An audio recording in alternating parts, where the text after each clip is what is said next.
আপনি দুনিয়ার সব বুঝেন, আখিরাত বুঝেন না কেন? আপনি কবর বুঝেন না কেন? এই বাপ, আরে আমার কথা রাগ হইয়েন না। দুনিয়ার ঘর আপনার, আপনার দাদায় মাটি ফেলাইছে, ভিটা বাঁধছে, আপনার বাবাই হয়তো চারিদিকে বাউন্ডারি ওয়াল দিছে, আপনি আইয়া বিল্ডিং করছেন। 3 পুরুষ লাগাইয়া, 4 পুরুষ লাগাইয়া হয়তো দুনিয়া সাজানো যায়, দুনিয়ার ঘর তৈরি করা যায়, কিন্তু মাটির নিচে আপনার আরেকটা ঘর আছে, সেই ঘরের নাম কবর। এই কবরের ঘর আল্লাহর কসম আপনারটা আপনি না সাজাইলে জিফুত নাতি নাতনি সেটা সাজাইতে পারবে না, পারবে না, পারবে না, দন্তান নাই কেন না। এই জন্য মাটির উপরে ঘর পরের ওয়ালারাও করতে পারবে, কিন্তু মাটির নিচের ঘর আমাকেই সাজাইবে। এই পৃথিবীর সব ছেড়ে দেওয়া যায় দোস্ত, আল্লাহকে ছেড়ে দেওয়া যায় না। আল্লাহকে ছেড়ে দেওয়া ঠিক না বাপ, বাপ ঠিক না। এই প্রজন্ম তোমরা এখন খুব বেশি বাড়াবাড়ি করছো, তোমরা বেশি বাড়াবাড়ি করতেছো। এই বর্তমান জেনারেশন, তোমরা যারা কিশোর যুবক, 14 বছর, 16 বছর, 18 বছর, 20 বছর, 22, 25, 24 বছর, তোমরা অতিরিক্ত বাড়াবাড়ি করতেছো বাপ। তোমাদের এই সীমাহীন অহংকার, তোমাদের এই অধ্যত্ত, তোমাদের এই গুনায় ভরা 24 ঘন্টার জিন্দিগি তোমাদের উপরে খোদার কসম দুনিয়াতেই বড় সড়ো আযাব নিয়ে আসবে। প্রিয় বাপ আমার, সন্তান আমার, আমি বললাম তোমরা এমন অগণিত ছেলে, তোমরা এখানে সারা বাংলাদেশের ছেলে না, মনে করো 10, 20, 50 কিলোমিটারের ছেলে, তাহলে 20-50 কিলোমিটার ছেলে তোমরা। আমরা যদি এখন দাঁড় করাই তাহলে অধিকাংশই মিলবে বেনামাজি। সারাদিনে 1 ওয়াক্ত নামাজ পড়ো নাই, 365 দিনে, খোদার 1 বছরে কোনদিন ফজরের নামাজ পড়লা না। আমার প্রিয় সন্তান, মুসলমান এত নিকৃষ্ট হয়? তুমি মুসলমানের বাচ্চা, তোমার কোনো আল্লাহ আছে? তোমার কোনো নবী আছে? তুমি মুসলমান। 365 দিনে, খোদার 1 বছরে কোনোদিনও ফজরের নামাজ পড়বা না? তুমি মানুষের বাচ্চা, তুমি মুসলমানের সন্তান। এক পবিত্র মা 2 বছর তোমাকে বুকের দুধ পান করাইছেন। এই 2টা বছর মা বুকের দুধ পান করাইতে কত লক্ষবার গালে মুখে চুমা দিছেন, আদর করছেন, বুকে জড়াইয়া ধরছেন। এই বাবা কতবার মাথায় হাত বুলাইছেন, কত হুজুরের কাছে, কত আলেমের কাছে, কত আত্মীয় স্বজনের কাছে তোমারে দাঁড় করাইছে, হুজুর মাথাটা মুছা দেন, আদর করে দেন, আমার বাচ্চারে যেন আল্লাহ মানুষ বানায়। কত মানুষের হাত বুলাইছে, দোয়া করে দিছে। তোমার চাচি, তোমার মামি, তোমার ফুফি, তোমার খালা, তোমার দাদি, তোমার নানি, তোমার দাদা, তোমার নানা, তোমার গ্রামের হুজুর, তোমার মসজিদের ইমাম সাহেব, তোমার মসজিদের মুয়াজ্জিন, তোমার এলাকার কোন আলেমে দ্বীন, এতগুলো মানুষের হাত বুলাই দিছে। মা তোমারে পবিত্র স্নেহে বুকের দুধ পান করাইছে। বাবা তোমার জন্য উপার্জন করতে গিয়ে মিনিটের পর মিনিট, ঘন্টার পর ঘন্টা, ভরা দুপুরে মাথার ঘাম পায়ে ফেলাইছে।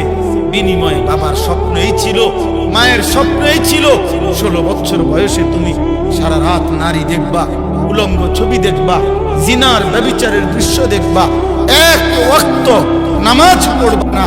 না আল্লাহ চিনলা, না রাসূল চিনলা, না সুন্নাত চিনলা, না দ্বীন চিনলা, না নামাজ চিনলা, না গোলামি চিনলা। হায় হায় মুসলমানের বাচ্চা, এত বড় নাফরমান কেমনে হইলি বাপ? এই বাপ, মায়ের দুধের এই বদলা?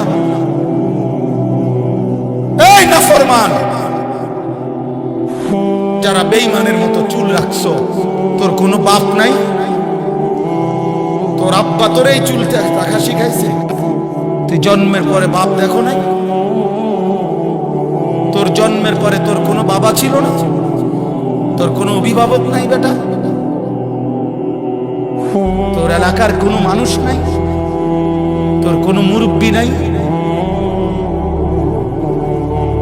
কোন বেঈমানের মতো চুল রাখে? ফুটবলের খেলোয়াড় তোর বাপ বেটা? কথা বলে না।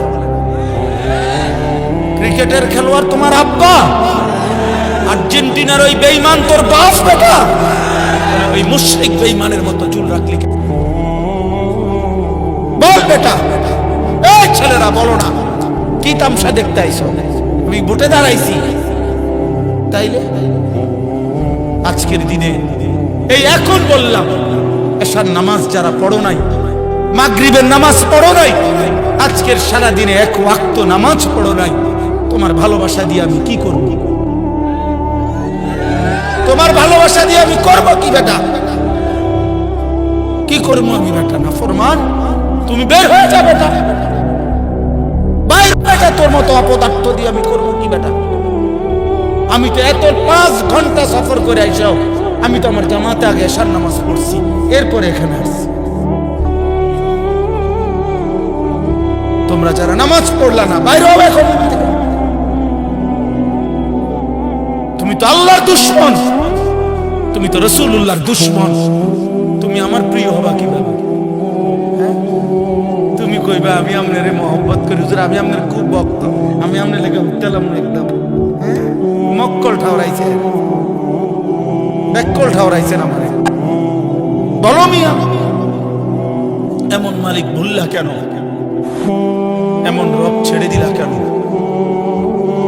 বলো আব্বা বলো, আজকে ওয়াদা করো, আজকের রাত থেকে নামাজ পড়বা, বলো ইনশাআল্লাহ।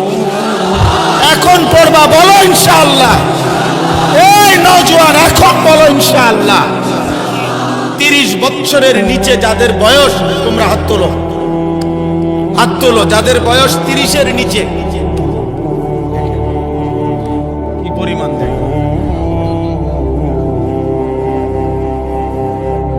বলো ইনশাআল্লাহ নামাজ পড়বো, ইনশাআল্লাহ ফজর পড়বো, ইনশাআল্লাহ। জোরসে বলো ইনশাআল্লাহ, আরো জোরে বলো ইনশাআল্লাহ। কোন নামাজ? কোন নামাজ?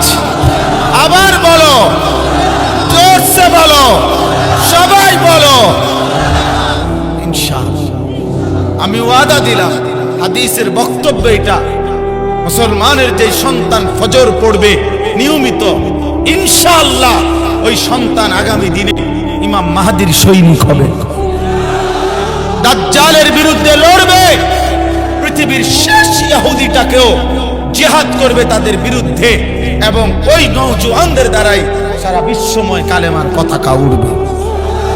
ফজরের মুসল্লি যারা মাহদির সৈনিক, তারা ফজরের মুসল্লি যারা দাজ্জালের বিরুদ্ধে লড়বে, তারা ফজরের মুসল্লি যারা ইহুদিদের বিরুদ্ধে জিহাদ করবে, তারা ফজরের মুসল্লি যারা বিশ্বময় কালেমার পতাকা উড়াবে, তারা ইনশাআল্লাহ। এটা হাদিস, এটা হাদিসের বক্তব্য থেকে।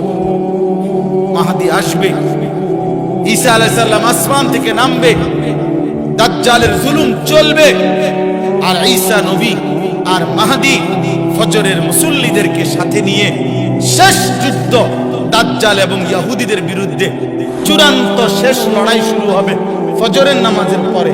ফজরের মুসল্লিদেরকে সাথে নিয়ে, ফজরের মুজাহিদকে সাথে নিয়ে আসরের নামাজের ভিতরেই মসজিদে আকসা বিজয় হবে, দাজ্জাল নিহত হবে, শেষ ইহুদি কুত্তাটাও নিহত হবে, ঈমানের পতাকা উড়বে ইনশাআল্লাহ। এটা হাদিসের যেন তোমার মতো মনে রাখো, নারী, ছবি, উলঙ্গ দৃশ্য, জিনা, ব্যভিচার, মোবাইলের অস্থিরতা, বেঈমানের মতো চুল চেহারা, তোমার মতো অপদার্থ ছাড়াও ইসলাম টিকবে, তোমার মতো আঙ্গাল কাঙ্গাল ছাড়াও ইসলাম থাকবে। তুমি কামে লাগবে নারী, তুমি একদিন মরে যাবে আর বেডি চাইতে চাইতে। হ্যাঁ, চাই অসুবিধা কি? দেখো সারা পৃথিবীর নারী, দেখো সারা পৃথিবীর মহিলা তোমার ঘরে আসুক, তুমি কি এটা চাও? এত বেডি দিয়া করবা কি? এত নারী দিয়া করবা কি? 16 বছর বয়সে যদি যুবক, 18 বছর বয়সে যদি এত নারী, এত উলঙ্গ ছবি, এত জিনা ব্যভিচারের দৃশ্য মোবাইলে দেখে ফেলো, আগামী 40 বছর যদি তোমার হায়াত পৌঁছে, ওই পর্যন্ত তো তোমার গুনাহ জমতে জমতে তুমি দাজ্জাল হয়ে যাবে। এত কম বয়সে এত বড় গাদ্দার হয়ে গেলা, মাত্র 16 বছর বয়সে ঘাড় তোর এত শক্ত হয়ে গেল যে রবের সামনে একটা সিজদাও দিল না। এত অল্প বয়সে মানুষ এত বড় গাদ্দার হয়? এত কম বয়সে এত বড় মালিককে বৃদ্ধাঙ্গুলি দেখাইলা যে হে মালিক, আপনি যতবারই আজান দিয়ে ডাকেন আমাকে, আমি সিজদা দেব, আমি চলে যাব।